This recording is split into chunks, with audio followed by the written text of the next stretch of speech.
దాదాపు 6.5-7 లక్షల మంది దివ్యాంగులు ఎవరైతే ఉన్నారో వారికి కాంగ్రెస్ పార్టీ చాలా వాగ్దానం 100 రోజుల్లోనే 6,000 పెన్షన్ అని చెప్పింది. అట్లాగే ఆర్టీసీలో ఉచిత ప్రయాణం కల్పిస్తామని చెప్పి హామీ ఇచ్చింది. అట్లాగే బ్యాక్లాగ్ పోస్టుల విషయంలో కానీ చదువుల విషయంలో కానీ చాలా వాగ్దానాలు వారి అభయహస్తం మేనిఫెస్టోలో చాలా వివరంగా ఇచ్చారు. అవన్నీ కూడా ఇవాళ మా సోదరుల దగ్గర చాలా వివరంగా వారి ఫోన్లలో వారి మనసుల్లో ముద్రించుకొని పోయారు.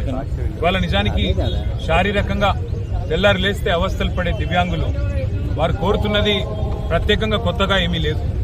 కాంగ్రెస్ ఇచ్చిన హామీలు నిలబెట్టుకోవాలని, కాంగ్రెస్ పార్టీగా ఇచ్చిన హామీలు వెంటనే అమలు చేయాలని వారి వాళ్ళ అసెంబ్లీలోకి నిజానికి రావాలని ప్రయత్నం చేశారు. నేను అడిగాను, అసెంబ్లీలో లోపలికి రానియండి, మా లెజిస్లేచర్ పార్టీ ఆఫీసులో కలుద్దాము, వారు బయట రోడ్ల మీద కలవడం కరెక్ట్ కాదు. కానీ వీళ్ళందరూ వస్తే మాకేదో ఇబ్బంది అవుతుంది, వాళ్ళు వద్దు అని చెప్పి పాసులు కూడా ఇవ్వకుండా సతాయిస్తే ఇక్కడ నడి రోడ్డు మీద వారందరినీ ఇక్కడ కలవాల్సిన దుస్థితి ఈ రాష్ట్రంలో ఈరోజు ఉంది. దివ్యాంగుల గురించి ఆనాడు కల్లబొల్లి కబుర్లు చెప్పి ఓట్లు పొంది ఇవాళ గద్దెనెక్కిన కాంగ్రెస్ పార్టీని మేము ఈ బడ్జెట్ సెషన్లో శాసనసభలో కూడా నిలదీస్తాము, అడుగుతాం.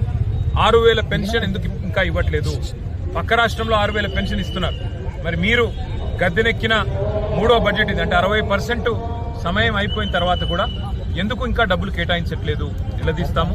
దాంతోపాటు దివ్యాంగులకు గతంలో మేము డబుల్ బెడ్రూమ్ ఇల్లు ఇచ్చి ఆదుకునే ప్రయత్నం చేశాం. ప్రతి దానిలో కోటా పెట్టి వారిని ఆదుకునే ప్రయత్నం చేశాము. భవిష్యత్తులో ఇంకా ఎక్కువ చేస్తాము.